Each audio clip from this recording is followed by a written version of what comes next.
ধৰ্মৰ ভিত্তিত ৰাজনীতি বন্ধ কৰক ধৰ্মৰ ভিত্তিত ৰাজনীতি নচলিব জাতি ৰংগী নাগৰিকত্ব সংশোধনী আইন বাতিল কৰক ধৰ্মৰ ভিত্তিত ৰাজনীতি বন্ধ কৰক জাতি ৰংগী নাগৰিকত্ব সংশোধনী আইন বাতিল কৰক ধৰ্মৰ ভিত্তিত ৰাজনীতি বন্ধ কৰক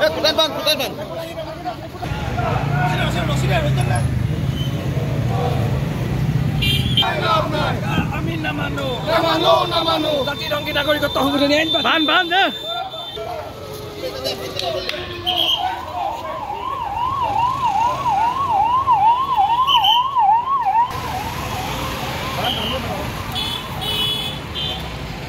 ধৰ্মৰ ভিত্তিত ৰাজনীতি নচলিব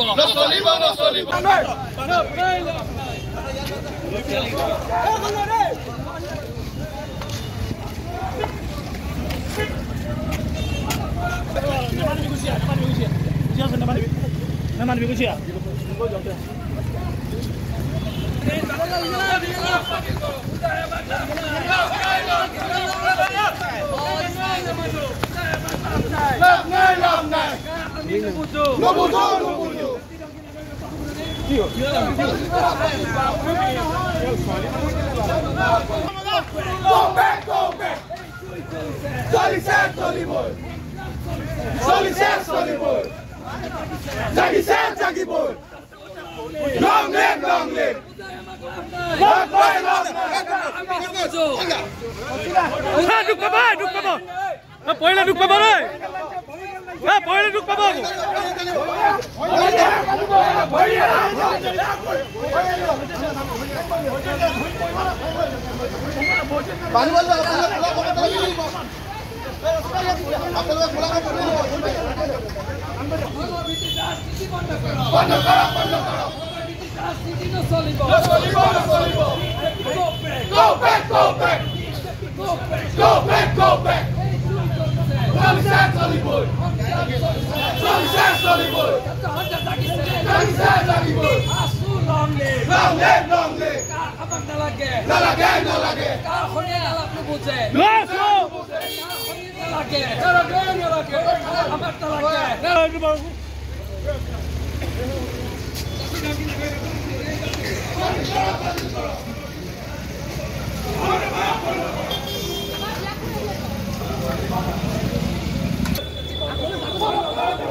জনগোষ্ঠীয় সংগঠনৰ আহ্বানত আজি শিৱসাগৰ আঞ্চলিক ছাত্ৰ সন্থা শিৱসাগৰ চহৰৰ বিভিন্ন প্ৰান্তত আমি কলা পতাকা উৰুৱাই প্ৰতিবাদ সাব্যস্ত কৰিছো আৰু কলা পতাকা উৰুৱাই আহি থকা অৱস্থাত আমাক আৰক্ষীয়ে বাধা প্ৰদান কৰিছে। এগৰাকী কৰ্মী কলাৰত ধৰিছে। এই গোটেই ঘটনাটোক আমি আৰক্ষী বাহিনীক যে বিজেপি চৰকাৰখনে নিজৰ এজেণ্ডাৰ ভিতৰত ৰাখি পেলাই তেওঁলোকক ব্যৱহাৰ কৰিছে, এই ঘটনাটোক আমি তীব্ৰ ভাষাৰে গৰিহণা দিছো। আৰু অসমৰ গৃহ বিভাগৰ দায়িত্বত থকা মুখ্যমন্ত্ৰী ডাঙৰীয়াক আমি প্ৰত্যাহ্বান জনাইছো যে গণতান্ত্ৰিক প্ৰতিবাদৰ সন্মুখীন হ'বলৈ যদি সাহস নাথাকে আৰক্ষী বাহিনীক ব্যৱহাৰ কৰি তেওঁলোকে গণতান্ত্ৰিক প্ৰতিবাদৰ যি কণ্ঠৰোধ কৰিব খুজিছে এই কথা কেতিয়াও গ্ৰহণযোগ্য হ'ব নোৱাৰে। তাৰ লগে লগে আমি ক'ব খোজো যি জাতিধ্বংসী এই সিদ্ধান্ত, যি জাতিধ্বংসী এখন আইন বাতিল নোহোৱালৈকে সদৌ অসম ছাত্ৰ সন্থাই ৰাজপথৰ সংগ্ৰাম আৰু ন্যায়ালয়ৰ সংগ্ৰাম আমি চলাই যাম। কোনোবা সংগঠনে টিটকাৰি মাৰিব পাৰে যে ৰাজপথতে আন্দোলন হ'ব, অনশন নহয়, ধৰ্মঘট নহয়। অনশন ধৰ্মঘটৰ দৰে পবিত্ৰ কাৰ্যসূচীক অপমান নকৰিবলৈ আমি সেইসমূহ অপশক্তিক সকীয়াই দিছো আৰু তেওঁলোকৰ যিসমূহ এজেণ্ডা সেই এজেণ্ডাত আজি আটাইতকৈ লাভজনক হোৱা মানুহকেইজন তেওঁলোকৰ লগত ঘূৰি থাকে। তেওঁ যিগৰাকী বিধায়কৰ লগত আন্দোলন কৰিছে, ঐক্যবদ্ধ সংগ্ৰামৰ কথা কৈছে তেওঁলোকে, সেইগৰাকী বিধায়কে এতিয়া বিধায়ক হোৱাৰ পাছত তাৰ আন্দোলনৰ এই সমগ্ৰ প্ৰক্ৰিয়াটোত কেৱল মাত্ৰ শিৱসাগৰত কিয় আন্দোলন, অসমৰ আন প্ৰান্তত কিয় আন্দোলন নাই, কেৱল সদৌ অসম ছাত্ৰ সন্থাক সমালোচনা কৰি নাথাকিবৰ কাৰণে আমি সেই সকলোবিলাক শক্তিক সকীয়াই দিছো। তেওঁলোকে আহ্বান জনালে ৰাইজ আহে নাহে তেওঁলোকৰ কথা, কিন্তু সদৌ অসম ছাত্ৰ সন্থাক বাৰে বাৰে টাৰ্গেট কৰি থকাটো আমাৰ দৃষ্টিগোচৰ হৈছে। আহিব লগা দিনত এনেকুৱা হৈ থাকিলে ভাতৃঘাটীৰ সংঘাত আমি নিবিচাৰো, কিন্তু আমাৰ মাজত ভাতৃঘাটীৰ সংঘাত হ'ব পাৰে, এই কথা আমি তেওঁলোকক সকীয়াই দিম। গণতান্ত্ৰিক প্ৰতিবাদৰ সন্মুখীন হ'বৰ কাৰণে এইখন বিজেপি চৰকাৰৰ সাহস নাই। যিগৰাকী মুখ্যমন্ত্ৰী তেওঁ কেৱল দিল্লীত খোজ কৰি থকাৰ ধান্দাত থাকে, এইগৰাকী মুখ্যমন্ত্ৰীৰ নেতৃত্বত জাতিটো সুৰক্ষিত নহয়। লোকসভাৰ নিৰ্বাচন আহি আছে, গণতান্ত্ৰিক দেশ, গণতন্ত্ৰত ৰাইজে ৰজাই, ৰাইজে ইয়াৰ প্ৰত্যুত্তৰ বেলটত দিবৰ কাৰণে, EVM-ত দিবৰ কাৰণে আমি ৰাইজলৈ আহ্বান জনাইছো।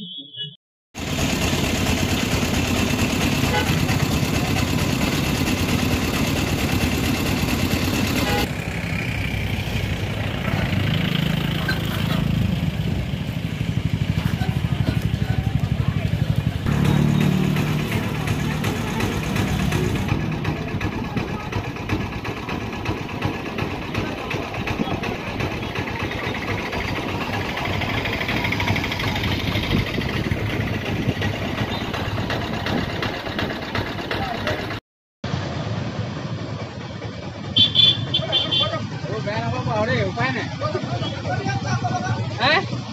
আকৌ লগাব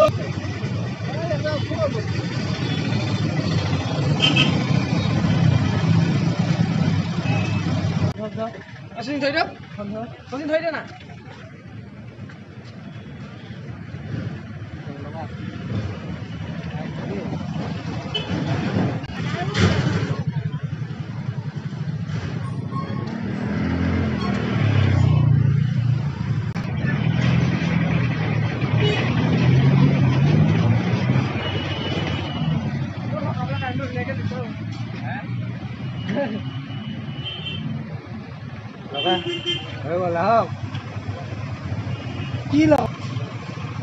আমাৰ হেৰি আজি আমি ছাত্ৰ সন্থাৰ তৰফৰ পৰা সদৌ অসম ছাত্ৰ সন্থাৰ আহ্বান মৰ্মে আজি তিতাবৰ আঞ্চলিক ছাত্ৰ সন্থাই যি অসম চৰকাৰ তথা কেন্দ্ৰীয় চৰকাৰে আমাৰ অসমৰ ওপৰত জাপি দিব বিচাৰিছে যি নাগৰিকত্ব সংশোধনী আইন, ইয়াৰ বিৰোধিতাৰে আমি আজি ক'লা পতাকা তিতাবৰ অঞ্চলত আমি উত্তোলন কৰিবলৈ ওলাইছোঁ। আৰু ইয়াৰ দ্বাৰা আমি এটা কথা স্পষ্টভাৱে অসম চৰকাৰ তথা কেন্দ্ৰীয় চৰকাৰক আমি সকীয়াই দিব বিচাৰিছোঁ যে যিখন জাতিদংকী নাগৰিকত্ব সংশোধনী আইন, এইখন জাতিদংকী নাগৰিকত্ব সংশোধনী আইন অসমে কেতিয়াও নামানে। আৰু আমি ছাত্ৰ সন্থাই এটা দাবী কৰিছোঁ যে এইখন আইন যদি অসমত জাপি দিবলৈ হয় কিন্তু আমি ছাত্ৰ সন্থাৰ ছাত্ৰকৰ্মীসকল কেতিয়াও ক্ষমতা নাথাকোঁ। সমগ্ৰ অসমত আন্দোলন হ'ব আৰু সমগ্ৰ অসমত বৰ্তমান সময়ত আন্দোলন হৈছে। গতিকে আমি ছাত্ৰ সন্থাই এটা কথা দাবী কৰিছোঁ যে এই জাতিদংকী নাগৰিকত্ব সংশোধনী আইনখন বাতিল হ'বই লাগিব। আৰু এই যে অসমৰ জাতীয় উত্তৰণৰ কথা কোৱা মাননীয় মুখ্যমন্ত্ৰী হিমন্ত বিশ্ব শৰ্মা ডাঙৰীয়াক আমি এটা কথা স্পষ্টভাৱে সকীয়াই দিব বিচাৰিছোঁ। তুমি যে অসমীয়া জাতিৰ উত্তৰণৰ কথা কোৱা, তুমি যে অসমীয়া জাতিৰ অস্তিত্ব ৰক্ষাৰ কথা কোৱা, কিন্তু এইখন জাতিদংকী নাগৰিকত্ব সংশোধনী আইন আনি তুমি অসমক যি বিপদে পৰিচালিত কৰিবলৈ বিচাৰিছা, ইয়াক কিন্তু আমি ক্ষান্ত নাথাকোঁ। গতিকে জাতিদংকী নাগৰিকত্ব সংশোধনী আইন বাতিল হ'বই লাগিব, এয়া আমাৰ ছাত্ৰ সন্থাৰ স্পষ্ট দাবী। ধন্যবাদ।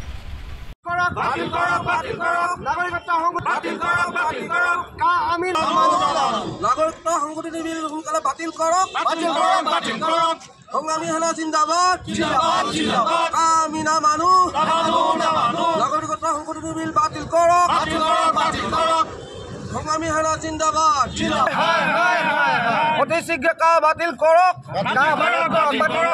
নাগৰিকত্ব সংশোধনী বিল আমি নামানো। সংগ্ৰামী সেনা জিন্দাবাদ, আমি নামানো। অসম চৰকাৰ হাই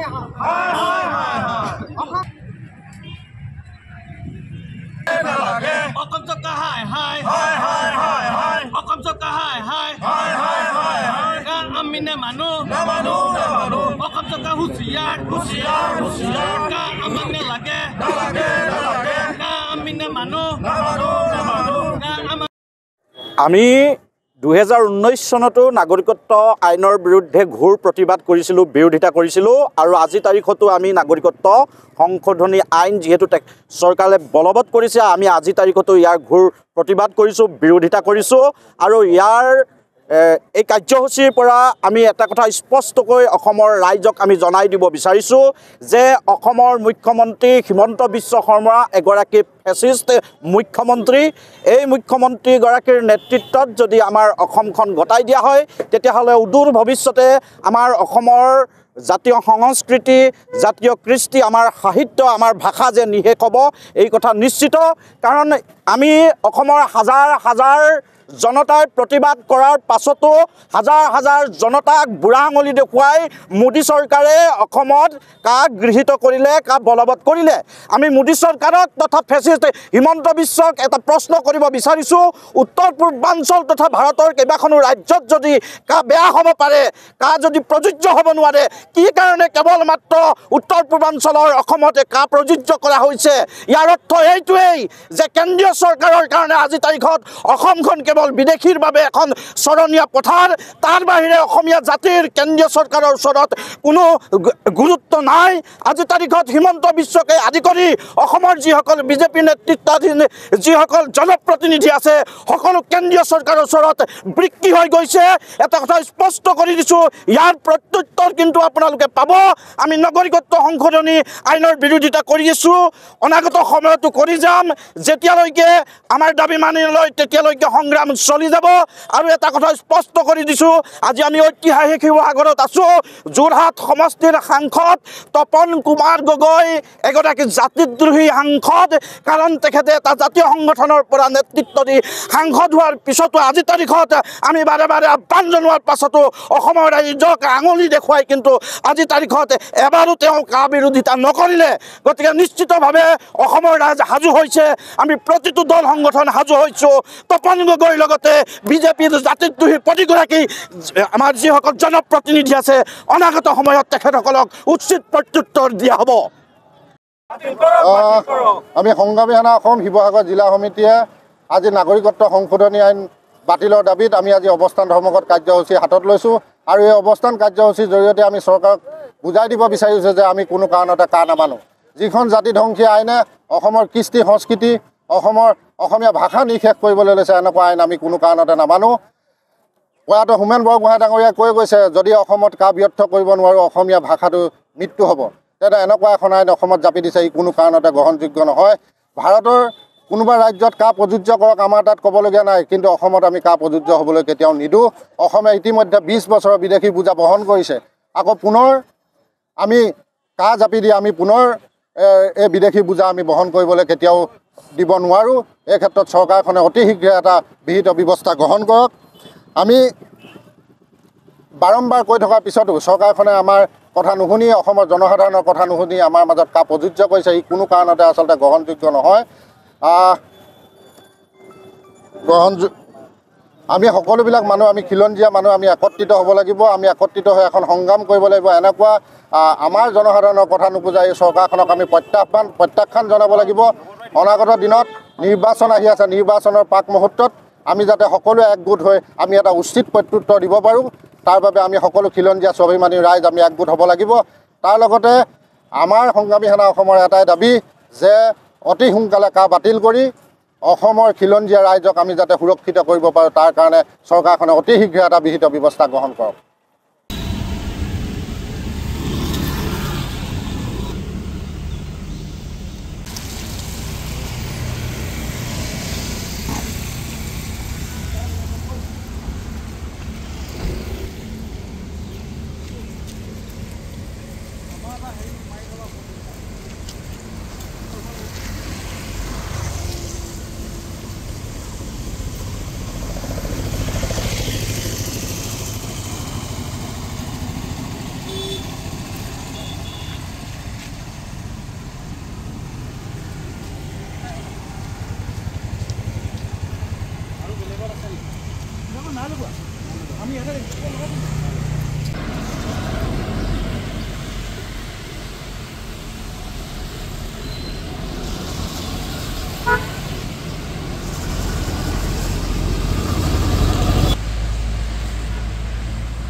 তুমি যদি অসমীয়া আমাৰ লগত ওলাই আহা থাকিলে নহব ওলাই আহিব লাগিব we want justice justice justice justice মুটি হুতিয়া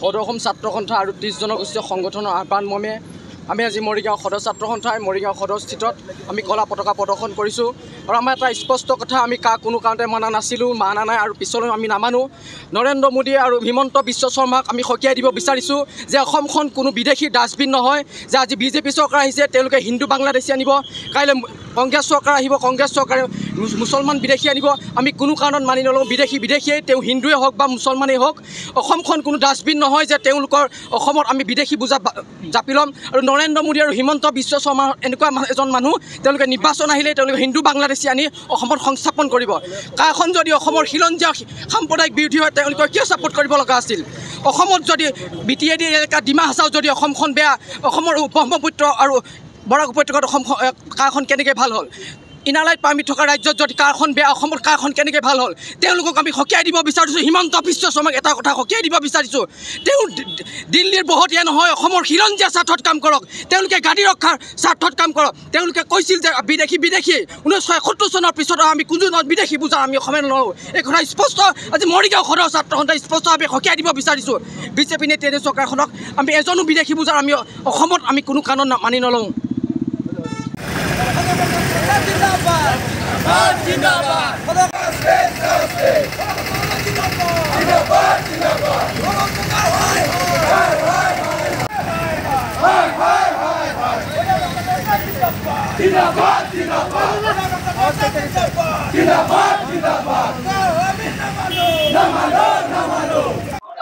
সদৌ অসম ছাত্ৰ সন্থা আৰু 30 জনগোষ্ঠীৰ আহ্বান মৰ্মে আজি ৰাজহুৱা স্থানত পতাকা উত্তোলন কাৰ্যসূচী আছিল আৰু আমি ডুমডুমা আঞ্চলিক ছাত্ৰ সন্থাও আমি আজি ৰাজহুৱা স্থানত পতাকা উত্তোলন কৰিলোঁ আৰু আমি ডুমডুমাৰ পৰা এই বাৰ্তাই দিব বিচাৰোঁ যে কেন্দ্ৰীয় চৰকাৰ আৰু ৰাজ্য চৰকাৰ আমি কোনো কালে কাৰ নামানো আৰু অনাগত আমি কেতিয়াও কাৰ নামানো আৰু তেওঁলোকে যি টায়াৰ দোকানৰ পৰা টায়াৰ নিদি আৰু পেট্ৰল পাম্পৰ পৰা বটলত তেল নিদি তেওঁলোকে ভাবিছে যে এইবোৰ কৰিলে আমি আন্দোলন নহ'ব তেওঁলোকে এইটো ভুল আমি আন্দোলন কৰিমে তেওঁলোকে যি পৰিস্থিতি হেৰি নকৰক যি বল প্ৰয়োগ নকৰক আমাক আমি আন্দোলন কৰিয়ে যাম আৰু কাৰ নামানো আৰু অনাগত আমি কাৰ নামানো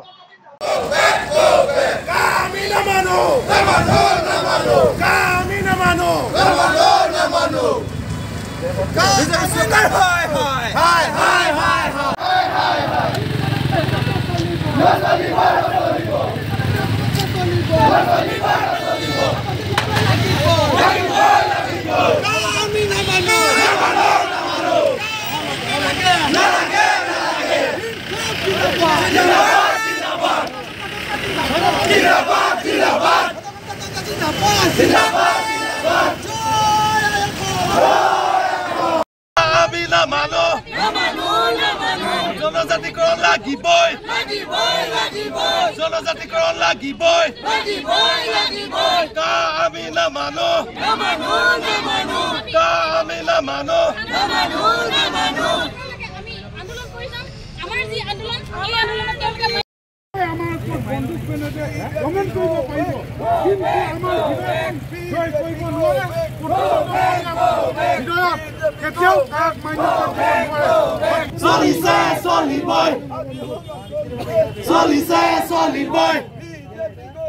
Go back, go back. Go back, go back. We want We want justice. Our Lucky boy. Lucky boy. Lucky boy. Lucky boy. Lucky boy. Lucky boy. Lucky boy. Lucky boy. Lucky boy. Lucky boy. Lucky boy. Lucky boy. Lucky boy. Narendra Modi boss, go back. Go back. Go back. Narendra Modi murdabad. Murdabad. Murdabad. Amit Shah murdabad. Murdabad. Murdabad. Jolly say, jolly boy. Jolly say, jolly boy. ধন্যবাদ জগন্নাথ আপনার চ্যানেললৈ আপনার সমগ্র অসমৰ ৰাইজক যিকোনো বিনিময়ত আমি জলিছে জলি বয় তাৰ বাবে অসমৰ ৰাইজক জলিছে জলি বয় জলিছে জলি বয় যেনেকে বিদেশ জলিছে জলি বয় কিন্তু গোটেই ভাৰতবৰ্ষ গো বেক নিৰঞ্চ বিষয় আমাৰ গো বেক নিজৰ হয় দাবী জনাইছো ভাৰতীয় সংবিধান মিছলীয়া এমেণ্ডমেণ্ট বিল মিছলীয়া তাৰ বিপৰীতে আমাৰ মানুহ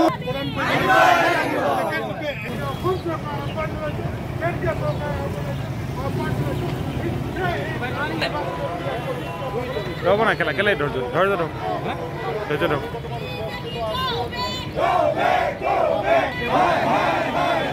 আন্দোলন কৰিছে অসম মহিলা পৰিষদ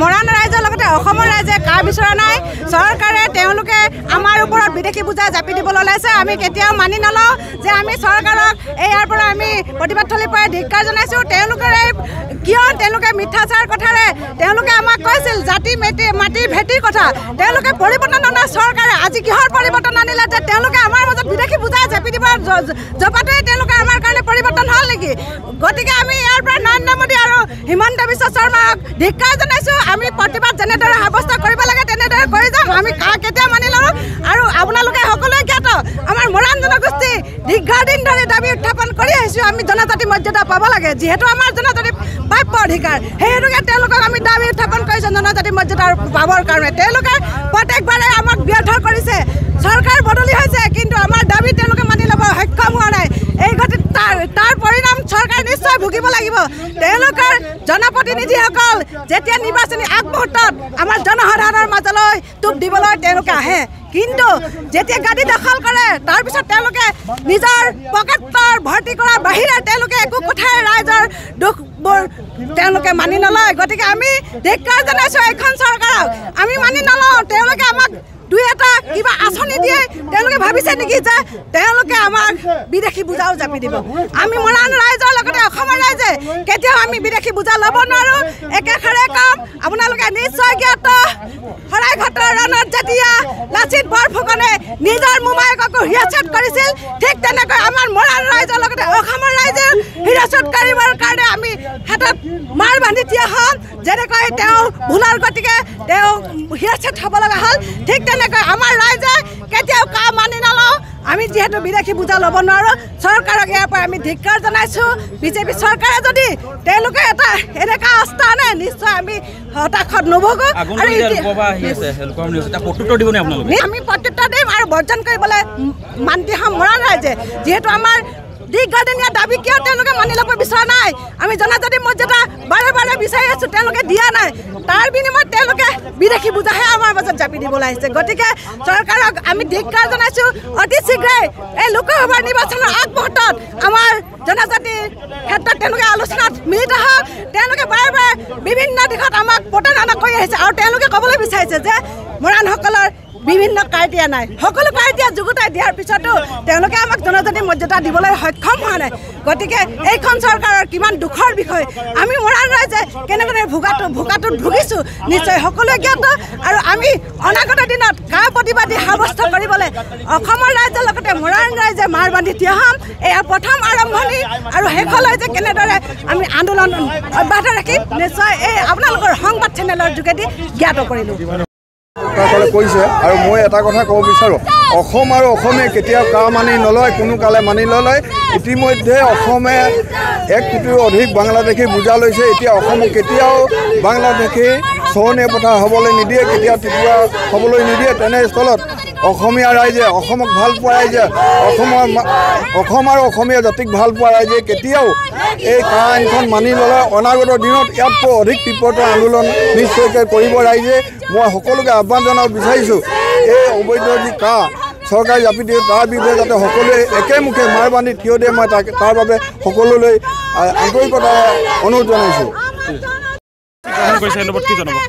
এইখন আমি আন্দোলন কৰিয়ে থাকিম আৰু তীব্ৰ ধাৰাবাহিক আন্দোলন আজিৰ পৰা সব জেগাত হ'ব আৰু কেন্দ্ৰীয়ভাৱে আমি ইয়াত আন্দোলন কৰিম যেতিয়ালৈকে কা বাতিল নকৰে আমি কা কেতিয়াও মান্যতা নিদিওঁ অসমৰ ৰাইজক কাৰণে সবল প্ৰতিবাদ কৰিবৰ কাৰণে ৰাজপথলৈ ওলাই আহিবৰ কাৰণে আহ্বান জনালোঁ আচলতে জনজাতিকৰণৰ আপোনালোকৰ দাবী বহুত কিন্তু কাৰ নামৰ যিখন এখন আইন এখন আনিলে কিন্তু আপোনালোকৰ জনজাতিকৰণৰ কথা এতিয়ালৈকে উত্থাপন নহ'লে অসমৰ ৰাইজে দেখিছে যে খিলঞ্জীয়া ইয়াত হেজাৰ হেজাৰ বছৰ পুৰণা যিবিলাক খিলঞ্জীয়া জনগোষ্ঠী আছে তেখেতলোকৰ সুৰক্ষাৰ কাৰণে আমি সংবিধানৰ সুৰক্ষাৰ কাৰণে সাংবিধানিক চেফেগাৰ্ড বিচাৰি আমি জনজাতিকৰণ বিচাৰিছোঁ আমাৰ পৈতৃক ভূমিৰ ৰক্ষাৰ কাৰণে আমাৰ স্বাধিকাৰ সুৰক্ষাৰ কাৰণে কিন্তু চৰকাৰখনে দিম বুলি কৈ ইয়াক ইমান পৰ্যায়ত আলোচনা কৰাৰ পাছত ভাৰতীয় সংবিধানখন সংশোধন কৰি আমাক বিদেশীক বৰপীয়া দি পাৰি ইয়াত স্বদেশীক গুলিয়াই মাৰিব বিচাৰিছে স্বদেশী অধিকাৰ বিপন্ন কৰিব বিচাৰিছে গতিকে সকলো ৰাইজে জানিছে এইখন চৰকাৰে কম দিনৰ কাৰণে শাসন কৰিব পাৰিব কিন্তু